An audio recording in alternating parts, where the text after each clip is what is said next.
बिस्मिल्लाहिर्रहमानिर्रहीम। प्यारे नाज़रीन, अस्सलाम वालेकुम। मेरी दुआ है कि अल्लाह ताला आप लोगों के इल्म में, रिज़्क़ में, उम्र में बरकत डाले। इसी दुआ के साथ आज की वीडियो का आगाज़ करती हूँ। आज की मेरी रेसिपी जो है बहुत ही मज़ेदार, बहुत ही मनपसंद, हर किसी की फेवरेट डिश है। मैं बनाने लगी हूँ फ़िश।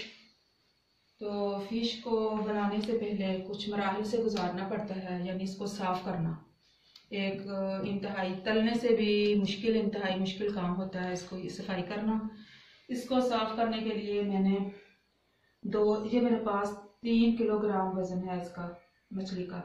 मैंने 2 चम्मच नमक के और 1 चम्मच अजवाइन का पीस कर इसको लगा कर रख दिया था। 30 मिनट के लिए इसको मैंने छोड़ दिया था। इसमें से मछली ने जो अपना इसका स्मेल वाला पानी था वो निकल गया। फिर मैंने इसको 1 कप चाय वाला, जो हाफ कप चाय वाला सफेद सिरका, वो मैंने इसके ऊपर छिड़काव कर दिया। ये उस वक्त टोकरी में नहीं थी, बाउल में थी। अच्छी तरह से मैंने छिड़काव कर दिया सिरके का, सफेद सिरके का। फिर उसके 10 मिनट बाद मैंने इसको एक एक इसकी पीस पकड़कर मैंने अच्छी तरह से धो लिया। जो अजवाइन और नमक है उसने इसकी स्मेल खत्म करनी है, और जो मैंने इसको सिरका लगाया, सिरके से ये फायदा हुआ कि जो बोटियों के साथ यहाँ पर एक काले रंग की झिल्ली होती है, वो सिरका लगाने से बहुत आसानी से वो धुल गई, साफ हो गई। एक ये देखे कहीं भी नहीं है वो। मैंने एक एक पीस पकड़कर उसको बड़े आराम से मैंने ना वॉश करके ना टोकरी में खुश्क होने के लिए रख दिया है। अब खुश्क हो गई है। अब मरहला आया है इसको मसाले लगाने का। इसको मैरिनेट करना, खुश्क मसाले लगाऊंगी।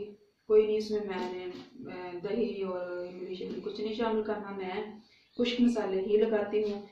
मेरे पास ये पड़ी हैं चीज़ें, मैं चम्मच दिखा दूँ जो मैंने मेजर किया है। ये वाले मैंने 2 चम्मच भरकर पिसा हुआ नमक है ये मेरे पास, और इसका 8वां हिस्सा ये देखें दानेदार टाटरी है, जिसने इसके जायके को, लज्जत को बढ़ाना है। अगर आपके पास टाटरी अवेलेबल नहीं है तो आप 1 चाय वाला जो छोटा कप होता है वो आप लेमन जूस का इसमें शामिल कर सकते हैं, लेकिन मैं टाटरी ही इस्तेमाल करती हूँ। ये बहुत इससे मज़े की बनती है। और ये 1 चम्मच पिसी हुई हल्दी है, 2 चम्मच सुरख मिर्च है। सुरख मिर्च ने इसके जायके को बहुत बढ़ाना है। और ये चौथा हिस्सा इस चम्मच का अजवाइन है मेरे पास, ये अजवाइन है। और 1.5 चम्मच ये वाला पिसा हुआ गरम मसाला, काला मसाला जिसे कहते हैं वो। और ये साबुत ज़ीरा मैंने लिया है, तकरीबन 2.5 चम्मच ये भर के लिए है मैंने। और 2 चम्मच धनिया है, खुश्क धनिया।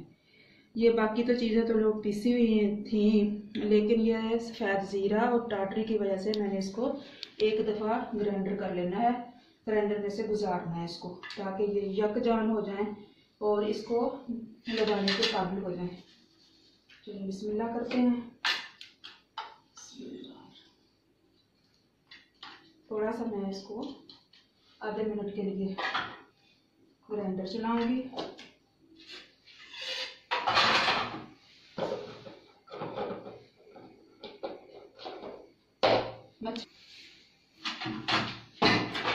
मछली प्रोटीन से भरपूर ग़िज़ा है, गरम तर तसीर की हामिल ये ग़िज़ा है, तो इसके में बहुत सारे फ़वाइद हैं।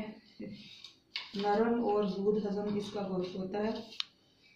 सर्दियों में ये सर्दी रोकता है। नज़ला, ज़ुकाम, खांसी, बुखार सब में ये मुफीद है। बहुत जल्द हज़म होने वाला ये गोश्त है। ये अब इस बड़ी प्यारी सी खुशबू आने लगी है इसमें से अजवाइन की, और टाटरी मिक्स हो गई है, बहुत टेस्टी बन गया है। अब मैं इसकी एक एक बोटी उठाऊंगी और इसको इस तरह ऐसे लगाती जाऊंगी। इसको सारी बोटियों को इस तरह मैं ये मसाला लगा लूँगी। इस साइड पे ज़्यादा लगाऊंगी क्योंकि यहीं से रचना बसना है इसने। बहुत प्यारी अजवाइन की और सफ़ेद ज़ीरे की खुशबुएँ आ रही हैं, बहुत प्यारी। इस तरह लगाती जाऊंगी मैं, और एक डिश में रखती जाऊंगी इसको।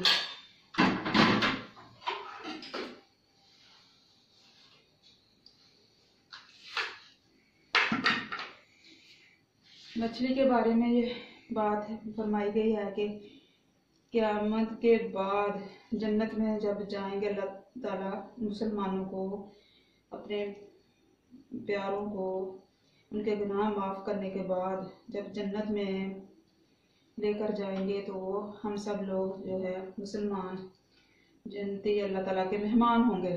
तो मेहमानों को बहुत अच्छी से अच्छी चीज़ हमारे मेहमान आ जाएं तो हमारी कोशिश होती है कि हम अच्छा से अच्छा खाना पेश करें, अच्छी से अच्छी जगह पर बिठाएं, अच्छे से अच्छा खाना पेश करें।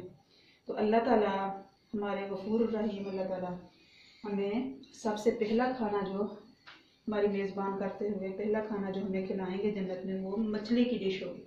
सुभान अल्लाह। तो जैसे जैसे खाते जाएंगे साथ साथ वो हजम होती जाएगी। बहुत ये लजीज है। तो इसको आप भी बनाएं इस तरह प्यार से मसाले लगा के। ये मैं लगा लूँ सारे को, फिर आखिर में आप लोगों को दिखाती हूँ। ये मसाला लगाने के बाद इसको तकरीबन 20 से 24 घंटे तक अगर हम फ्रिज में बर्फ़ के बगैर जो फ्रिज का खाना है वहाँ पर रख देंगे, बहुत ही अच्छा इसका मसाले जज़ब हो जाएंगे। फिर उसके बाद चाहे आप इसको बेसन लगाकर फ्राई करें, चाहे आप इसको वैसे ही फ्राई करके प्याज की ग्रेवी बनाकर उसमें सालन बनाएं। तो ये मैं अब लगा लूँ सारे, फिर मैं इसको फ्रिज में रख दूँगी। तकरीबन 15-20 घंटे तक फ्रिज में रहेगा। फिर उसके बाद हम इसको पकाएंगे, तलेंगे और फिर बाकी बातें बाद में होंगी। माशाल्लाह से मैंने सारी फ़िश को मसाला लगा लिया है। एक एक बोटी को पकड़कर मैंने अच्छी तरह से मसाला लगा लिया है दोनों तरफ उसके। अब मैं इसको फ्रिज में रखूँगी तकरीबन 8 से 10 घंटे तक मैरिनेट होने के लिए। फिर उसके बाद आपसे मुलाकात होगी। बिस्मिल्लाहिर्रहमानिर्रहीम। प्यारे नाज़रीन, मैं फ़िश को मैंने मसाला जज़ब कर लिया है। 24 घंटे हो गए इसको फ्रिज में रखा था। बर्फ़ के बगैर जो खाना होता है फ्रिज वाला वहाँ रखी थी और ये बिल्कुल तैयार है, मैरिनेट हो गई है। अब मैंने इसको फ्राई करना है। पहले 2 दफ़ा ये फ्राई के मराहल में से गुजरेगी। पहले इसको मैं सादा ही फ्राई करूँगी। फ्राई करने के बाद ये फ्राई करते जाऊँगी और इस जाली वाली टोकरी में रखूँगी। नीचे मैंने बाउल रखा हुआ है तो इसमें रखना है। जब ठंडी हो जाएगी और इसका ऑयल जो है वो बिल्कुल निचल जाएगा, नीचे बाउल में चला जाएगा। फिर उसके बाद मैंने ये बेसन जो है ये तैयार कर लेना है। पहले मैं इसको तैयार करके रख लूँ। बिस्मिल्लाह। बेसन के अंदर ये मैंने हाफ चम्मच, एक यानी कि टीस्पून, बड़ा चम्मच हाफ था, टीस्पून चम्मच नमक का है और 1 ही टीस्पून जो है वो दादरी मिर्च का और हाफ जो है वो काले मसाला गरम मसाले का है। ये सारी चीज़ें इसमें मिक्स कर दूँगी। और ये 1 कप मेरे पास लस्सी का है, खालिस लस्सी गाढ़ी। इसके साथ मैंने इसकी लई सी तैयार कर लेनी है। ये बाद में मिलाते हैं। पहले मैं आप लोगों को मस्टर्ड ऑयल का तारुफ करवा दूँ। मेरे पास मस्टर्ड ऑयल है, ये आज स्पेलर से निकलवाया है।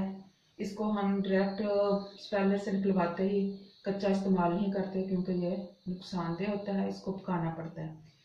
और पकाने के लिए इसमें मेरे पास 1.5 पाव ऑयल था। मैंने 1 बड़ा प्याज मोटा काट कर इसमें वो शामिल किया।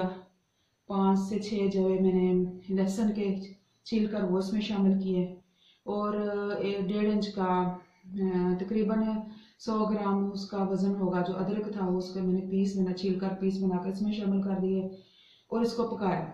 इसको इतना पकाना है जब वो चीज़ें प्याज अदरक लहसुन का रंग डार्क ब्राउन हो जाएगा, जलने के करीब ही हो जाएगा, उस वक्त तक इसको पकाना है। फिर चूल्हे को बंद कर देना है और बंद करते ही इसमें 1 चम्मच खाने वाला चम्मच ये भर कर मैंने सफ़ेद जीरे का शामिल कर दिया। वो तो इसके हरारत से फ़ौरन ही काला वो भी हो गया, उसको साथ पकाना नहीं, बहुत राख बन जाएगा वो जल के।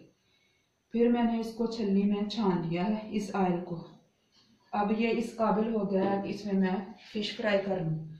इसमें फ़िश भी फ्राई की जा सकती है, भिंडी फ्राई की जा सकती है और करेले, जो भी फ्राई वाली चीज़ें हैं वो मस्टर्ड ऑयल में आप बना कर देखें, बहुत ही लज्जत आती है, बहुत टेस्टी और सेहत बख्श बनती हैं चीज़ें। अब मैं चूल्हा जलाती हूँ। चूल्हा जलाकर कढ़ाई में आपने कभी भी जब भी कभी कोई चीज़ फ्राई करनी हो तो उसको पहले बर्तन जो है कढ़ाई है उसको खूब गर्म कर लेते हैं। करने के बाद उसमें ऑयल डालते हैं। उसका फ़ायदा ये है कि मछली जो हम फिश की बोटियाँ हैं वो कढ़ाई की अंदरूनी सतह के साथ नहीं चिपकेंगी।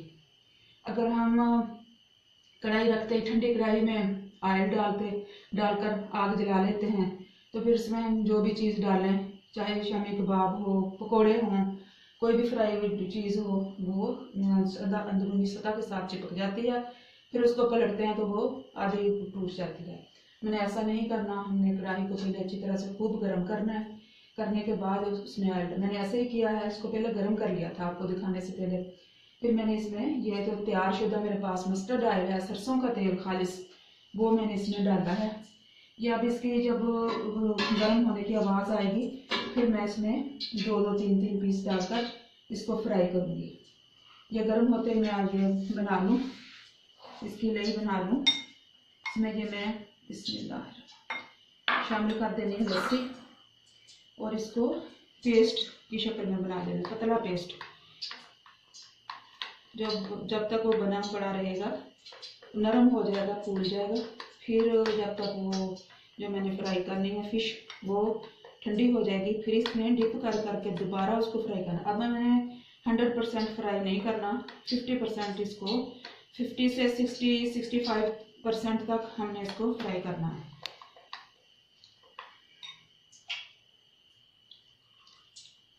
ये मेरे पास हो गया है, मटीरियल तैयार हो गया है। बिल्कुल इतना ही पतला मुझे चाहिए क्योंकि हमने मोटी तय नहीं चढ़ानी। अगर हम बेसन को गाढ़ा लेप बनाकर मोटी तय चढ़ा देंगे फिश के ऊपर तो वो खुद भी कच्चा रह जाएगा बेसन और अंदर से फिश भी को भी असर नहीं होगा। तो अब इतना ये बस इतना गाढ़ा होना चाहिए। अभी मैंने तो फिश को मैं 2 मरतबा फ्राई करती हूँ, उसका बहुत अच्छा रिजल्ट आता है।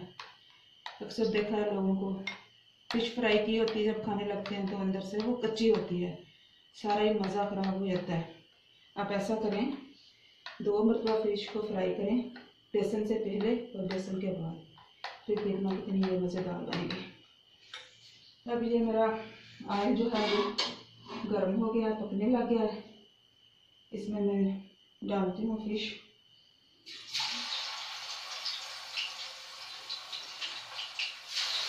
दो मिनट जब एक साइड जो 2 मिनट में फ्राई होगी फिर मैं इसकी साइड जो है वो पलटूंगी। अभी फिलहाल इसको फ्राई होने देते हैं। ये जब हो जाए फ्राई फिर मैं निकाल कर आप लोगों को दिखाती हूँ। जी प्यारे नाज़रीन, ये तकरीबन 4-5 मिनट के अंदर ये सारी फ्राई कर ली है मैंने। 4 से 5 मिनट लगे हैं इसको। और मैंने इसको छलनी में डाला है नीचे बाउल में। जो इसमें एक्स्ट्रा तेल था, ऑयल था, वो बाउल में चला गया है। बिल्कुल ये खुश्क हो गई है, रेडी हो गई है, इस काबिल हो गई है कि इसको मैं बेसन में डिप करूँ और फ्राई करूँ। इसको ऐसे पकड़ना है। ये 4 से 5 मिनट में फ्राई हुई थी और 5 मिनट ही मैंने इसको फ्री छोड़ दिया था कि ये ठंडी हो जाए, क्योंकि फिश के पीस बहुत गर्म थे और हाथ जलने का खदशा था। अब ये 5 मिनट में नॉर्मल हो गए हैं।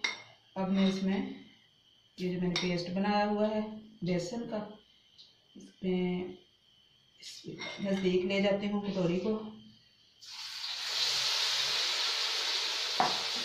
ऐसे करके मैं सारे बारी बारी फ्राई कर लेती हूँ। बस फ्राई तो तकरीबन ये हुई है, खाने लायक तो हो गई है। अब इसको स्लो आंच पर इतना करना है फ्राई, बेसन का जो रंग है वो थोड़ा सा चेंज हो जाए, क्रीम कलर से बादामी सा हो जाए, फिर हम निकालते जाना है इसको।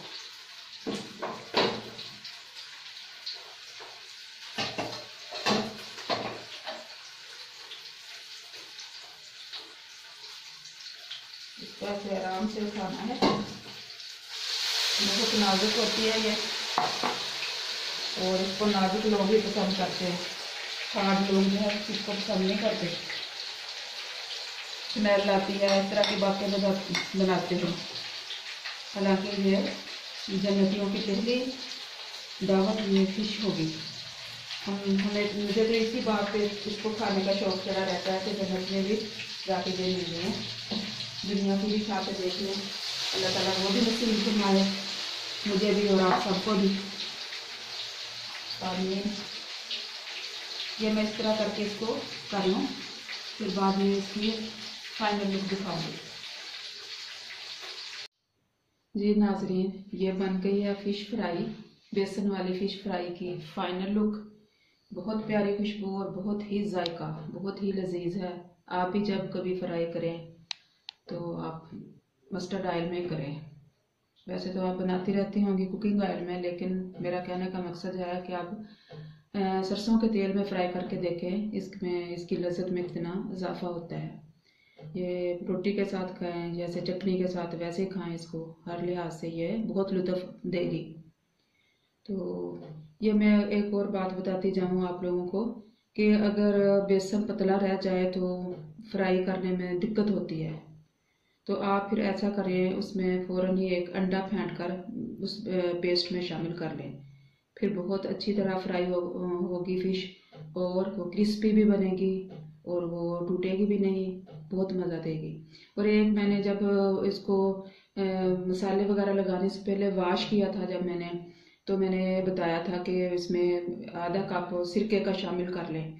वो सिरका और बेसन जो है, दो चीज़ें ऑप्शन हैं। सिरके से ये होता है कि मछली स्मेल बिल्कुल ख़त्म हो जाती है, लेकिन वो मछली फ्राई करते हुए टूटती भी है, क्योंकि उससे वो सॉफ्ट हो जाती है ज़्यादा। पहले ये तो बहुत नाजुक चीज़ है, फिर सिरका लगने से वो एसिड होता है, उससे सॉफ्ट ज़्यादा हो जाती है और टूटती है, संभालनी मुश्किल हो जाती है। अगर वो दूसरा जो मैंने दूसरा ऑप्शन बताया है बेसन का, तो आप इसको अजवाइन और नमक लगा कर रखने के बाद जब धोएंगे फिर बेसन लगा दें। फिर 2-3 बड़े चम्मच जो डोंगे वाले होते हैं वो भर के छिड़क लें। हसबे मंशा यानी कि जितनी ज़रूरत है उतनी, उसको मलकर उसके ऊपर रख दें। 5 मिनट के बाद धो लें, वो भी इतना ही अच्छा रिजल्ट देगी जितना अच्छा उसने दिया है सिरके ने, उससे भी स्मेल ख़त्म हो जाती है। तो मैं इसी के साथ अपनी वीडियो का अख्ताम करती हूँ।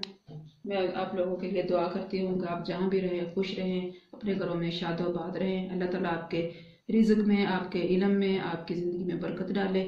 मुझे भी दुआ में याद रखना। और मेरी वीडियो को जब आप सब्सक्राइब करेंगे तो लाइक करते ही उसमें उसका बेल बटन दबाएं और कमेंट से नवाजें।